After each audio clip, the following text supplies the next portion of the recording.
विधवा की शादी। सिर्फ 30 साल की थी नीलम जब एक कार हादसे में उसके पति की मौत हो गई। उसकी गोद में था उसका 4 साल का बेटा और ढेर सारी जिम्मेदारियां। नीलम को सजने संवरने और अच्छे कपड़े पहनने का बहुत शौक था, लेकिन पति की मौत क्या हुई, नीलम की तो जैसे दुनिया ही बदल गई। मेरे बेटे को गुजरे हुए अभी 1 साल भी नहीं हुआ और तूने गुलाबी रंग का कुर्ता पहना हुआ है। तुझे अपने पति के जाने का जरा भी गम नहीं है क्या? ऐसी बात नहीं है मम्मी जी, लेकिन पूरी जिंदगी सिर्फ रोकर तो नहीं गुजारी जा सकती ना। तो क्या करेगी? पार्टियां मनाएगी? अरे एक तो मेरा बेटा मर गया और तुम्हें कोई फर्क ही नहीं पड़ता।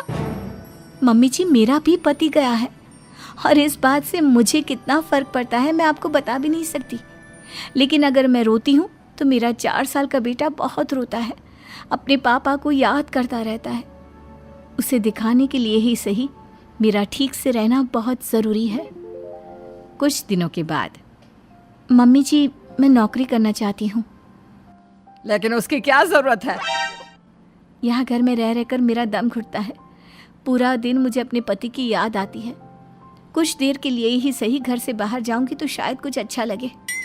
ठीक है, जैसा तुम्हारा मन करता है वैसा करो, लेकिन ध्यान रखना ये ज्यादा चटक मटक रंगों के कपड़े पहनकर घर से बाहर जाने की जरूरत नहीं है, वरना दुनिया हमारे बारे में बातें करेंगी। अपनी सास की बात मानकर नीलम सफेद रंग के कपड़े पहनकर ऑफिस जाना शुरू कर देती है। ऑफिस में नीलम की एक सहेली बनती है, दिव्या। नीलम, तुम हमेशा ये सफेद कपड़े पहनकर क्यों आती हो? दिखने में इतनी सुंदर हो, जॉब करती हो, तुम्हें अच्छे से रहना चाहिए। तुम्हें तो पता ही है, 1 साल पहले मेरे पति की मौत हो गई और इसीलिए मेरे ससुराल वालों ने कहा है कि मुझे सिर्फ सफेद कपड़े ही पहनने चाहिए, वरना लोग मुझे गलत समझेंगे। लोगों के हिसाब से तो अपनी जिंदगी जीना ही गलत है, लेकिन तुम कब तक ऐसे रहोगी? जो हो गया उसे भूल जाओ। मेरा भी बहुत मन करता है कि तुम लोगों की तरह रंगीन कपड़े पहनूं, अच्छे कपड़े पहनकर तैयार होकर रहूं, लेकिन फिर मोहल्ले वाले और रिश्तेदार मेरे बारे में उल्टी सीधी बातें बनाने लगते हैं। देखो, तुम जॉब करती हो, तुम्हें लोगों की बातों की परवाह नहीं करनी चाहिए। अगले दिन नीलम जाने के लिए तैयार होती है और रंगीन कपड़े पहन लेती है। ये देखकर नीलम की सास को गुस्सा आ जाता है। देखो बहू, तुम्हें समझाया था ना, अब तुम विधवा हो, तुम्हें ऐसे रंगीन कपड़े नहीं पहनने चाहिए। मम्मी जी, अगर मेरे पति की मौत हो गई तो इसमें मेरी क्या गलती? और सफेद कपड़े पहनने से आखिर क्या हो जाएगा? क्यों नहीं पहन सकती मैं रंगीन कपड़े? क्योंकि सफेद रंग विधवाओं के लिए बना है और तुम्हें रंगीन कपड़े पहनने का अब कोई हक नहीं है। तभी वहां पर नीलम की सहेली दिव्या आ जाती है। वो नीलम की सास की सारी बातें सुन लेती है। आंटी जी, विधवा होने का मतलब ये तो नहीं कि इंसान अपनी जिंदगी जीना छोड़ दे और रंगीन कपड़े पहन लेने से क्या हो जाएगा। एक विधवा लड़की बाकी के सारे काम तो करती है ना, खाना खाती है, घर के काम करती है, फिर रंगीन कपड़े क्यों नहीं पहन सकती? वो इसलिए ताकि विधवा होने के बाद किसी दूसरे आदमी की नजर में ना आए।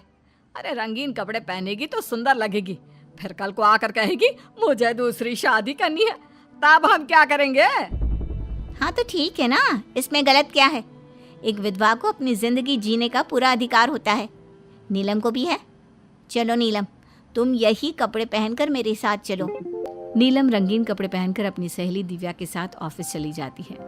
कुछ इसी तरह दिन बीतने लगते हैं, लेकिन अब पति के जाने के बाद नीलम बहुत उदास रहने लगी थी। क्या बात है, तुम इतनी उदास क्यों रहती हो? देखो, नए दोस्त बनाने चाहिए, लोगों से बात करनी चाहिए। तुमने देखा ना, कितनी मुश्किल से सफेद रंग के कपड़ों से मुक्ति मिली है, और अब रंगीन कपड़े पहनूंगी, दोस्त बनाऊंगी तो समाज मुझे वैसे ही जीने नहीं देगा। इस मामले में तुम्हें समाज की परवाह नहीं करनी चाहिए नीलम।